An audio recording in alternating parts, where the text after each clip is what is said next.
വത്സലമയുടെ ജീവിതത്തിലെ ഏറ്റവും പ്രയാസകരമായ 3 വർഷത്തിൻ്റെ ഒരു ചരിത്രം കൂടി ഈ ഒരു സ്ഥലത്തിന് പറയാനുണ്ട്.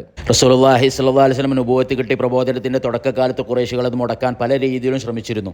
സ്ത്രീകളെ തരാം, സമ്പത്ത് തരാം, രാജാവാക്കാം, പലരും ഭീഷണിപ്പെടുത്തി നോക്കി. പക്ഷേ റസൂലുള്ളാഹി സ്വല്ലല്ലാഹു അലൈഹി വസല്ലം അതിനൊന്നും വീഴാതെ എന്ത് ചെയ്തു?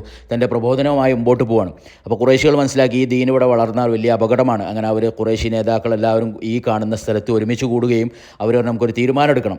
അങ്ങനെ അവരെല്ലാവരും കൂടി ഒത്തൊരുമിച്ച് ചർച്ച ചെയ്ത് അവസാനം ഒരു തീരുമാനത്തിലെത്തി. റസൂലുള്ളാഹി സ്വല്ലല്ലാഹു അലൈഹി വസല്ലം വധിക്കാൻ വിട്ടുതരുന്നതുവരെ റസൂലുള്ളാഹിൻ്റെ കുടുംബമായ ബനൂ ഹാഷിം ഗോത്രവുമായിട്ട് ആരും കല്യാണം കഴിക്കാനോ കച്ചവടത്തിനോ സംസാരിക്കാനോ ഇരിക്കാനോ പാടില്ല എന്ന് തീരുമാനിക്കുകയും അതൊരു വലിയ ഒരു എഴുത്ത് എഴുതി ഉണ്ടാക്കിയിട്ട് കഅബയിൽ തൂക്കുകയും ചെയ്തു എന്നാണ്.